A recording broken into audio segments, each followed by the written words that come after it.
بكل الأركان،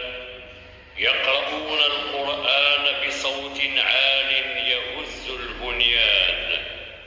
كل يتلو حزبه ويقرع لوحته بثبات وإمعان،